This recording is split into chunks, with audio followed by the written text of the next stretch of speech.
Seorang pemuda suatu hari menjalani pekerjaan untuk pertama kali sebagai seorang pengemudi taksi online. Dan pada hari itu, karena dia itu hari pertama, dia dengan semangat, dia melakukan pekerjaan itu sampai malam hari. Dia berpikir bahwa malam ini dia akan menuntaskan sampai malam hari. Pada hari itu di smartphone-nya ada sebuah panggilan order.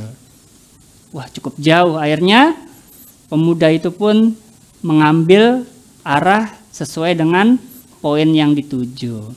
Ternyata poin yang dituju itu di daerah yang cukup sepi. Ya, cukup sepi, banyak pohon rindang seperti hutan, agak jauh masuk ke dalam. Ya, dia melihat bahwa signalnya loh kok nyaris tipis kan. Oh, nggak apa-apa, saya terus. Ternyata betul, cukup gelap dan sampai gelap sekali. Nah, di sana ada seorang bapak, ya bapak tua ya, menunggu di pinggir jalan. Nah, di tempat yang gelap itu, pemuda tadi membukakan mobilnya, ya kan. Karena sudah malam, dia cepat-cepat berputar karena tempatnya sepi. Tapi perjalanan keluar dari situ masih jauh ya. Nah, karena sudah malamnya, AC-nya cukup dingin ya. Jadi cukup menggigil juga. Nah, bapak di belakangnya itu kok tiba-tiba dia mendengar suara aneh gitu kan. Mungkin karena kedinginan atau mungkin nggak tahu lah. Tapi dia terlalu fokus sama jalan raya.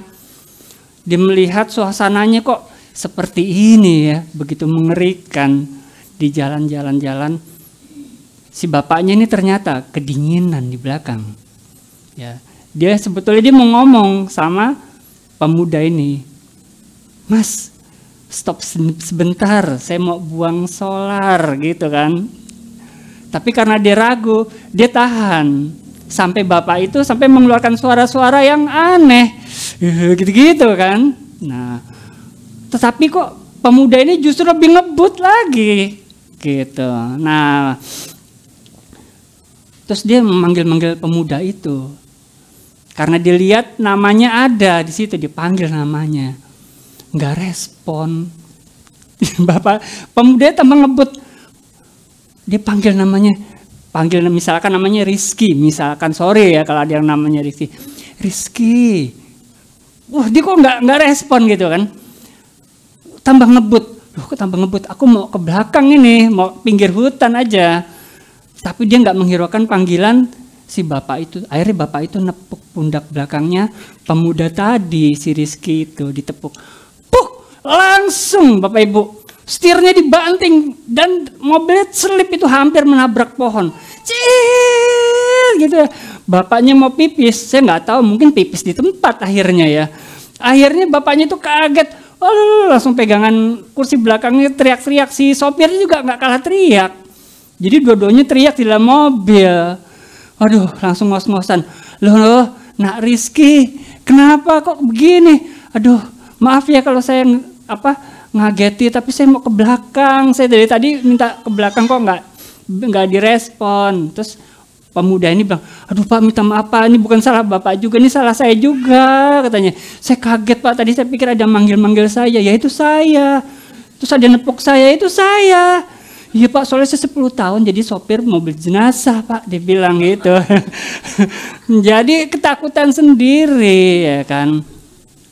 Ya kadang-kadang saya pun seperti itu. Mungkin Bapak Ibu juga seperti itu, punya pikiran yang lebay. Ya punya pikiran yang enggak padahal tidak seperti itu. Ya saya mau ajak kita semuanya baca. Di sebuah ayat. Ayat ini adalah kata-katanya Tuhan Yesus sendiri. Hati-hati dengan apa yang ada di dalam hati kita. Hati-hati dengan di mana hati kita berada. Matius 6 ayat 21, Pak Hendro. Terima kasih Bapak Ibu ya sudah menyukseskan pernikahan anak kita Niken ya. Tepuk tangan untuk Niken ya. Aduh, saya senang sekali ya. Cantik sekali nih Ken ini. Pengantin baru ya. Kali ini nggak dicie-cie kok. Oke ya. Tuhan Yesus ngomong gini, karena di mana hartamu berada, karena di mana hartamu berada, di situ juga hatimu berada. Seluruh jemaat, mari kita waspada. Di mana kita letakkan hati kita. Mungkin selama ini hati kita letakkan ke surga. Kita letakkan hati kita kepada Kristus saja. Engkaulah harta yang paling berharga milikku. Atau hati kita letakkan di hal-hal dunia.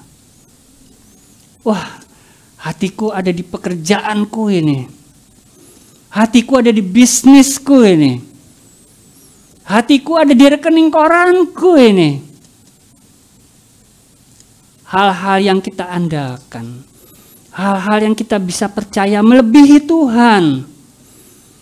Hati-hati dengan di mana kita meletakkan harta kita.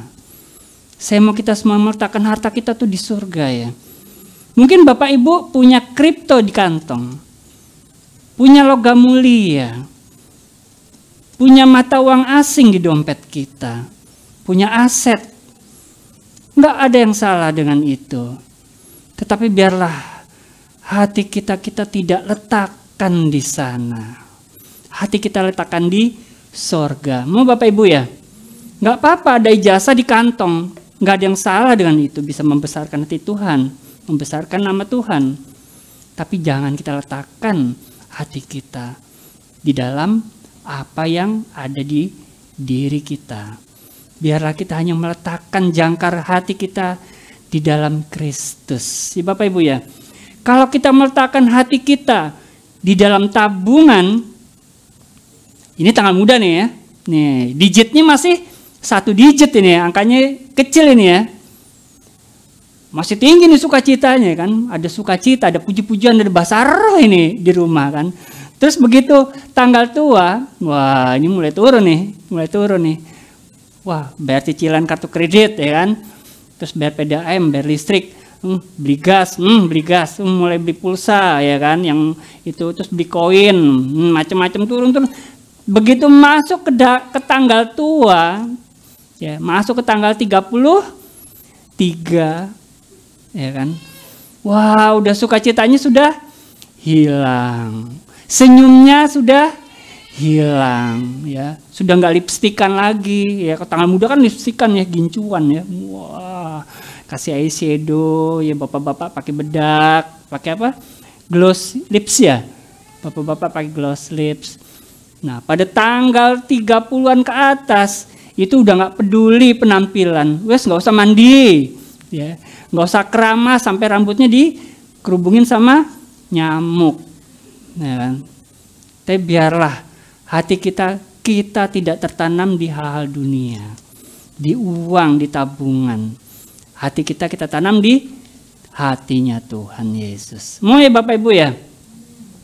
Atau di sini ada yang hatinya ditanam di manusia, di pacar. Nah, wah, kayaknya kalau misalnya ingat dia, sukacita. Jauh dari dia, hilang sukacitanya. Ya kan? Wah, kalau udah kangen, wah begitu ketemu, wah happy, sukacita, haleluya, amin. Tapi begitu jauh, sukacitanya hilang. Ya Bapak Ibu ya, biarlah sukacita kita hanya di dalam Yesus, karena hati kita hanya di dalam Yesus. Itu hati kita letakkan di dalam Tuhan. Lalu bagaimana dari sisi Tuhan?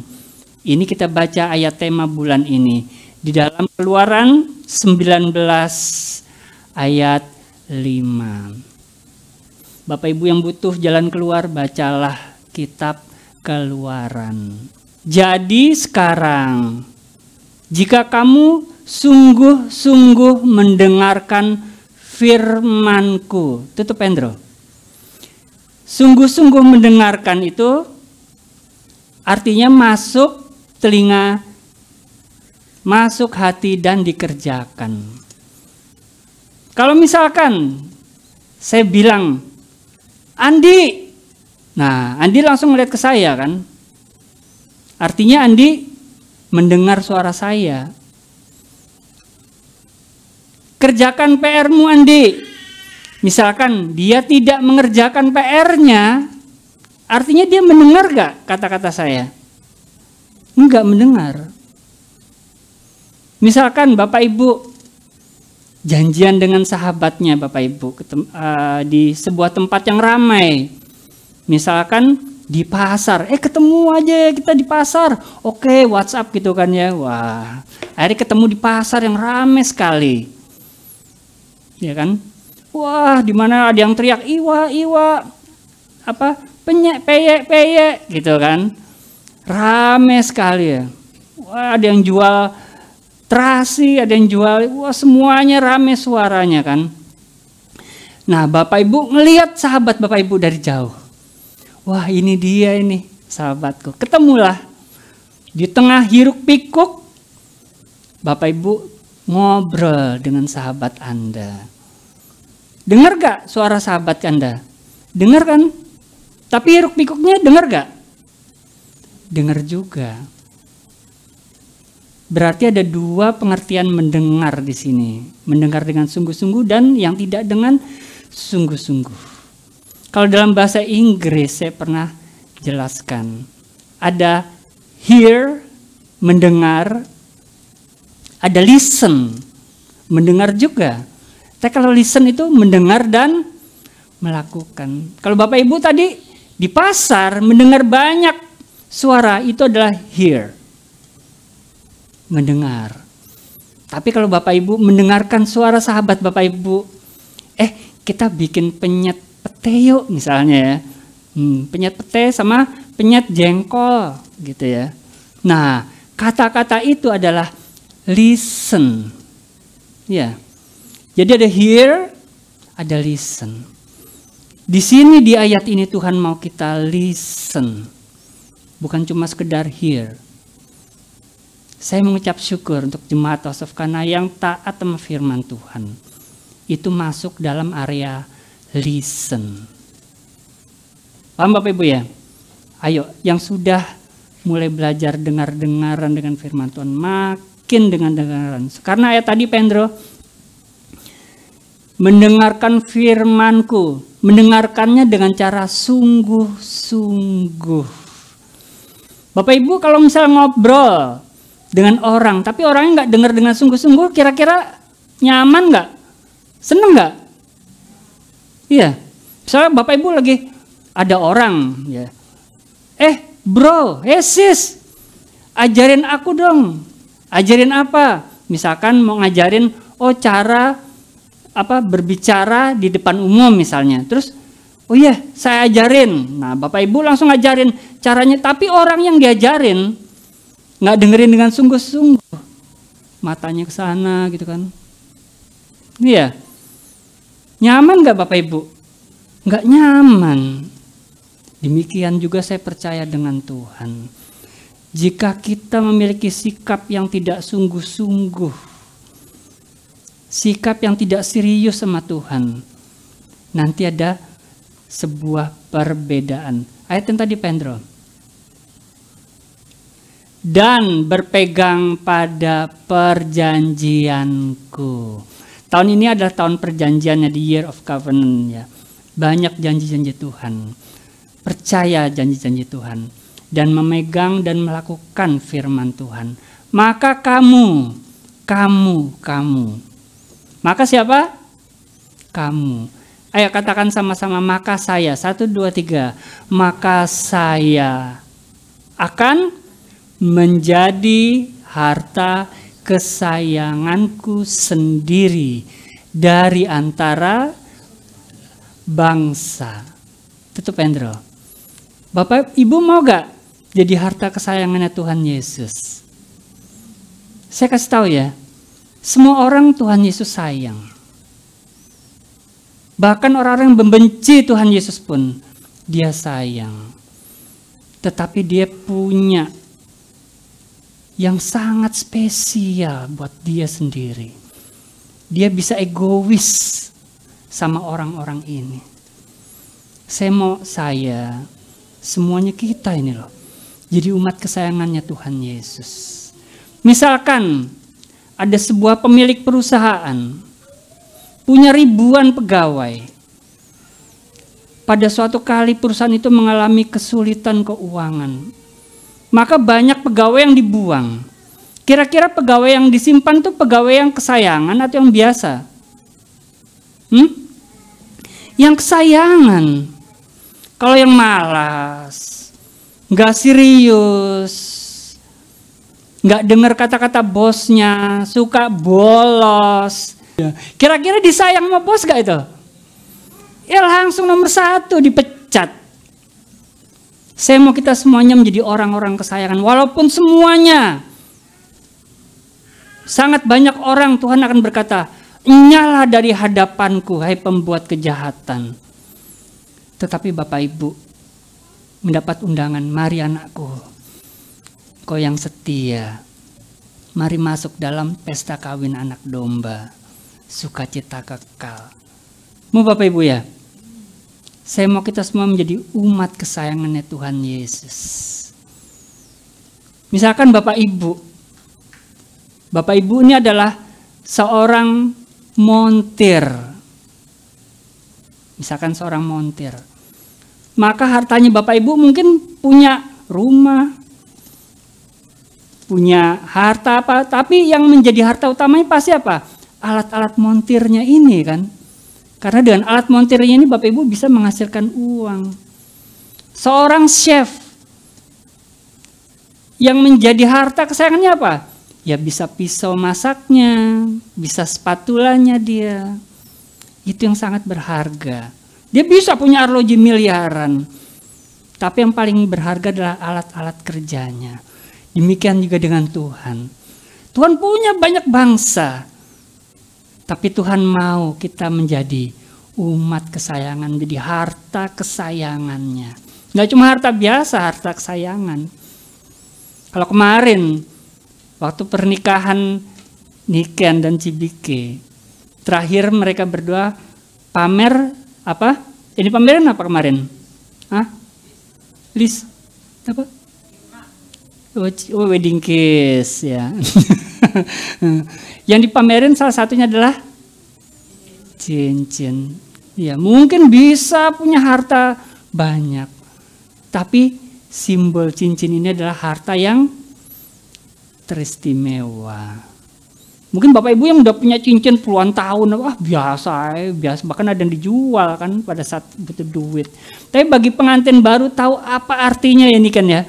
Betapa berharganya, pricelessnya cincin kawin itu. Ya kan, nggak hati cincin-cincinan gitu kan. Mungkin ada yang wes panganan cincinnya gitu malah dikasih kan. Tapi bagi orang yang sedang terikat dengan cinta, harta terindahnya, tersayangnya adalah cincin nikahnya itu. Ayat yang tadi Pak Hendro. Sebab akulah yang empunya seluruh bumi. Artinya apa nih? Artinya hai Bapak Ibu teman-teman yang mau sungguh-sungguh, yang mau menjadi pelaku firman, yang mau menjadi pemegang perjanjiannya Tuhan. Jangan khawatir, karena Tuhan yang memiliki semuanya. Maka itu Bapak Ibu, jangan iri. Kalau ada anak Tuhan yang sungguh-sungguh sama Tuhan, sedangkan kau biasa-biasa saja. Kondisi anak-anak Tuhan yang sayang Tuhan, yang sangat serius dengan Tuhan itu berbeda dan Bapak Ibu. Jangan ngiri. Karena Tuhan di sini jelas-jelas membuat perbedaan. Saya katakan dengan cinta. Tuhan sangat membuat perbedaan. Bapak Ibu mau dibedakan dalam hal jelek atau dalam hal baik? Kalau saya mau dibedakan dalam hal baik. Saya juga percaya Bapak Ibu juga mau, aku juga mau memiliki kebaikan-kebaikan Tuhan. Tetapi bagi yang gak mau sungguh-sungguh menjadi pendengar pelaku firman, Tuhan akan membedakan kau. Maaf. Karena ini adalah janjinya Tuhan. Tuhan sangat serius. Lihat anak-anak Tuhan yang sungguh-sungguh sama Tuhan. Tuhan bilang apa? Akulah pemilik segalanya. Jangan khawatir dengan hidupmu. Jangan khawatir dengan isi dompetmu. Jangan khawatir dengan segala keberuntungan yang selalu menghiasi duniamu. Tuhan menjadi pembelamu. Tuhan yang membackup engkau. Ayat yang tadi Pendro. Jadi sekarang. Nah ini kata-kata jadi sekarang ini adalah closing statement dari Tuhan. Jika kamu sungguh-sungguh mendengarkan firman-Ku, listen, melakukan, ya, dan berpegang pada perjanjian-Ku, maka Tuhan membuat pembedaan perlakuan engkau, yaitu kamu akan menjadi harta kesayangannya Tuhan. Jangan bangga kenal dengan orang besar. Jangan bangga kenal dekat dengan orang terkenal, dengan orang kaya. Tetapi banggalah ketika engkau menjadi harta kesayangannya Tuhan. Harta kesayangannya Tuhan sendiri dari antara segala bangsa. Dari semua orang yang lain engkau dibedakan. Sebab Tuhan yang mempunyai seluruh bumi. Apa yang kau butuhkan Bapak Ibu? Apa yang kau khawatirkan ketika Tuhan berkata seperti ini? Pada saat itu Musa menulis kata-kata Tuhan ini. Dia melihat padang gurun, tidak ada sumber daya apapun di padang gurun. Kecuali pasir kering. Dia nggak tahu langkah berikutnya ini dia akan makan minum apa. Dia nggak tahu, ini baru keluar dari Mesir. Tetapi Tuhan sudah menantang. Aku siap membelamu. Aku siap menuntunmu. Aku siap menjamin hidupmu. Kamu siap gak menjadi harta kesayanganku? Saya mau tantang sekarang Bapak Ibu. Yang mau menjadi harta kesayangannya Tuhan Yesus. Angkat tangan. Tuhan Yesus melihat dari sorga. Terima kasih. Menjadi pendeta seperti saya tidak membuat saya otomatis menjadi harta kesayangannya Tuhan. Menjadi pendeta terkenal di dunia pun enggak menjamin otomatis menjadi orang yang menjadi harta kesayangannya Tuhan. Menjadi orang terkaya di dunia pun tidak otomatis menjadi orang yang disayang Tuhan, menjadi harta kesayangan. Bergereja berapa ratus, berapa juta kali beribadah. Oh aku beribadah, aku pelayanan. Aku sibuk nuangin minyak urapan. Aku mandi di rumahnya pakai minyak urapan. Tidak otomatis menjadikan engkau sebagai harta kesayangannya Tuhan Yesus. Anda bisa tampan. Anda bisa ganteng. Anda bisa cantik seperti Blackpink. Ya. Anda bisa cantik seperti Miss Universe. Tetapi itu tidak mampu menjadikanmu sebagai orang kesayangan Tuhan. Menjadi orang paling terakhir yang akan dibawa ke surga. Satu-satunya pilihan orang yang akan dibawa ke surga adalah orang-orang yang disayang Tuhan. Tuhan tidak akan membawa dalam pernikahan orang-orang yang gak cinta, yang gak jatuh cinta, yang gak chemistry dengan Tuhan. Hanya kita saja yang mau mendengar firman Tuhan, yang mau memegang perjanjian Tuhan, menjadi harta kesayangannya Tuhan Yesus. Amin. Tuhan Yesus memberkati. Kalau kita berdoa dulu ya.